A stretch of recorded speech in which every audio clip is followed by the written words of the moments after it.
ফেসবুকে এক ফ্ল্যাট বন্ধকের একটা লেখে। তো সেখানে আমার হাজবেন্ড পাওয়ার পরে ওর ভাই জাপান যাবে এটা সেটা বলে খুব দ্রুত সে স্ট্যাম্প দিয়ে তারপরে চেক দিয়ে সবগুলা দিয়ে সে 8 লক্ষ টাকা নিয়ে যায়। মুন্না আমাদের কাছ থেকে 8 লক্ষ টাকা নিয়ে পলাতক হয়েছে। এখন আমরা এই টাকা পাওয়ার জন্যই আজকে এই সংবাদ সম্মেলন করা।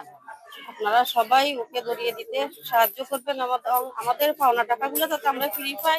এই যে প্রতারক চক্রের অনেক সহযোগী আছে, গিয়াসউদ্দিন, তারপরে ফখরুল।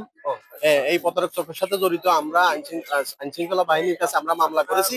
আমরা প্রশাসনের কাছে আমাদের এই সমস্ত ক্ষতিগ্রস্ত পরিবার আমরা এই টাকাগুলো উদ্ধারের জন্য আকুল আবেদন জানাই। মুন্নার বাপ মারা গেছে, আপনি আমাদেরকে একটু সহযোগিতা করেন, ছেলেটারে আমি বিদেশে পাঠাবো, মেজো ছেলেটারে।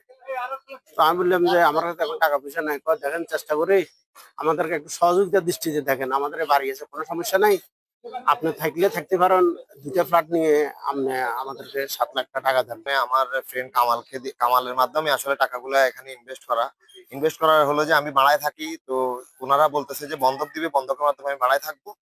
তো ওই উপলক্ষে আসলে ওদের বাসাটা আমি বন্ধক নেওয়া এবং আমাকে বাসা বুঝাই দিবে। এরপর আমাকে বাসা বুঝাই দেয়নি, বলতেছে বাসার পরিবর্তে টাকা দিবে। এর সাথে অনলাইনে পরিচয় হয়েছে, মোবাইলের মাধ্যমে বিজ্ঞাপন দিছে। অনলাইনে পরিচয় হওয়ার কারণে আমরা এখানে আসি এবং বিভিন্ন সমস্যা দেখাইছে। এরা মা ছেলে ভাই বোন সবাই মিলে এরা আর্থিক ক্ষতিগ্রস্ত আছে, এরা ফ্ল্যাট গুলো বন্ধক দেবে আমাদের কাছে বলে আমাদের কাছ থেকে টাকা হাতিয়ে নিয়েছে। সানশাইন আটা ময়দা সুজি, ভালোবাসায় তৈরি।